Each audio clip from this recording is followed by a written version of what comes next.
Magdalo, a political faction of Katipunan led by General Emilio Aguinaldo. They fought for Philippine independence. In July 2003, a group of 321 young idealistic officers and soldiers who called themselves Bagong Katipuneros led the Oakwood community to press for the ouster of former President Arroyo.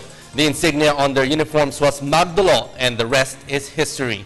One of their leaders is Senator Antonio Trillanes. Now they won 2 seats in the House as party list group, and joining us tonight is former Lieutenant Ashley Asedillo, first nominee and Congressman-elect. Good evening, sir, and welcome to NewsLife. Good evening, Robert, and good evening to Isabella and Bianca as well. Sir, what will Magdalo stand for in the House? A rebel then, now a reformer. What will you champion in Congress? Basically, Robert, this will be the same thing that we have stood for since 2003 when we first started. And this will basically be about reforms in the AFP and even in the police organization. But more so, now that we have a say in policy making, we will also champion good governance and pursue poverty alleviation. Sir, you are young, a patriot. You fought against the enemies of the state. It was then, but in the House, it's debates on issues. Can you give us an idea of your proposed legislative agenda?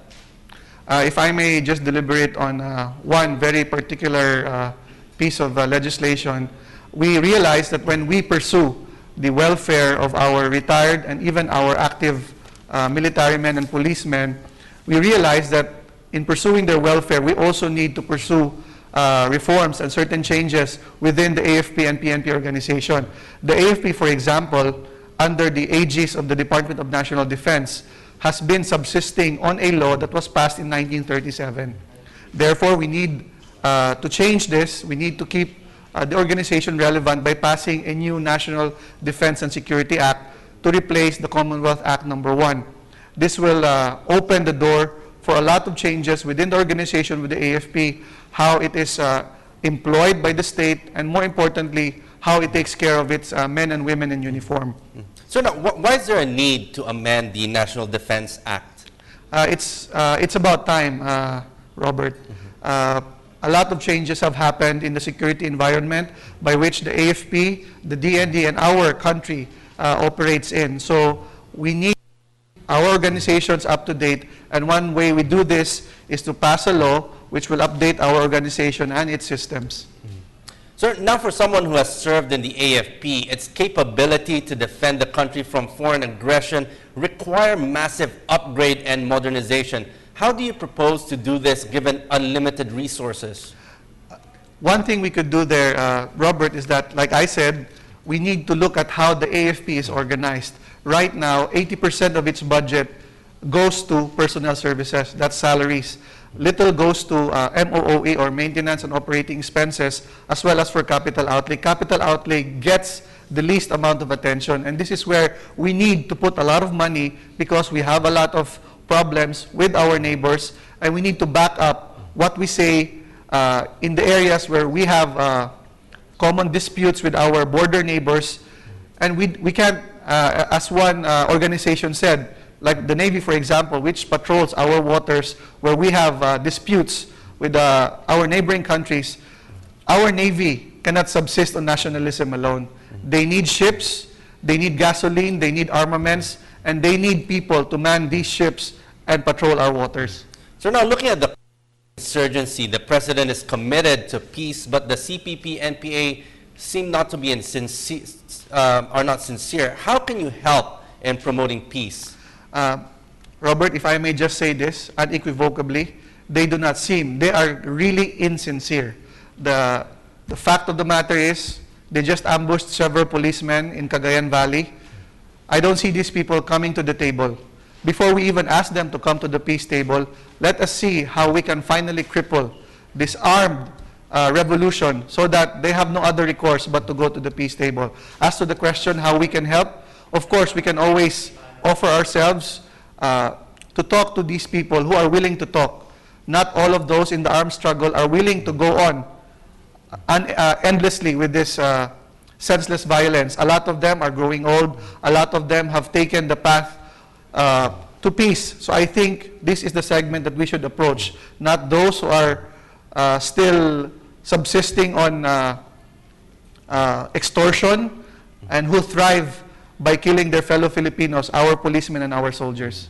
Sir, given your courage in defying a president 10 years ago, are you supportive of the president's campaign for good government? Yes, Robert. As a matter of fact, we not only see our role as legislators in supporting the governance platform of the president, but more so in our oversight function. We need to make sure that the budget that is allocated by Congress is spent wisely, and we are able to do this through oversight, not just in budget hearings, but in continuously holding committee hearings, so that each of these government agencies which we give money, the people's money to, actually give service and give the benefit ultimately to the people.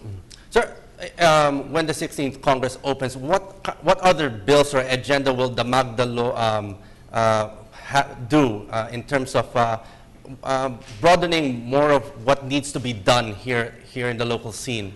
I make quick mention of two priority bills, Robert. One is equally important with the new National Defense Act, is a bill which will define again the role of the PNP in internal security operations.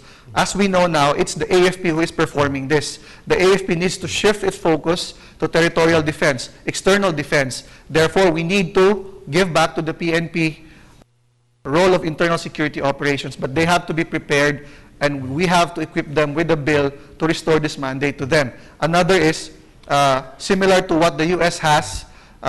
They have a Government Performance Reform Act that's similar to Republic Act 10149, but which was only mandated for government-owned and controlled corporations. We would like to bring that practice not only for GOCCs, but to all the other executive agencies under the President, so that we are able to see that they have a performance standard and they will be measured by that performance standard, thereby ensuring that our people benefit from their services and they continually deliver on their promises as laid down in these performance standards. Sir, during the 15th Congress, there were some priority bills that didn't make it, and there were some issues also trying to be addressed. For instance, let's start with the FOI bill. Are you for this?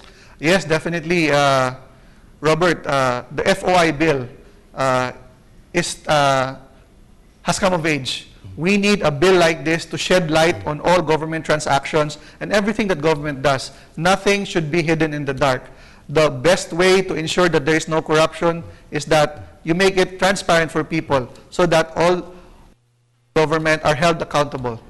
So another issue that has been talked about even during the elections was the political dynasty. Are you against political dynasty, or are there moves when 16th Congress opens to actually try to file a bill with regards to this? One thing that the last campaign in this 2013 elections has done is to demonize dynasties, especially the bad dynasties. And a lot of it is true, actually. But what I'm saying here is that we should not take that tack.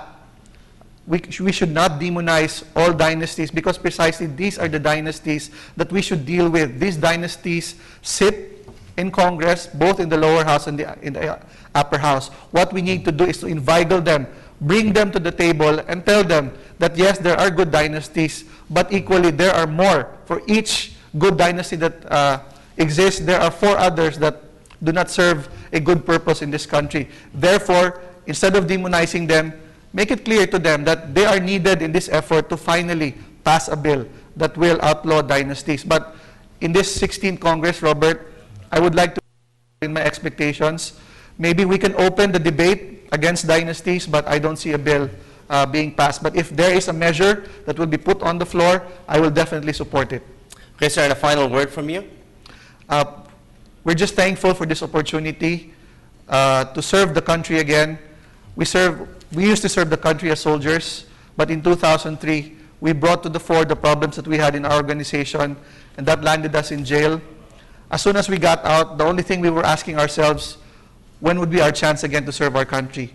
With the re-election of Senator Trillanes and our entry into the House through the 2 seats that we gained through the Magdalo party list, All we could do is promise that we will be worthy of the mandate that was given to us by the people.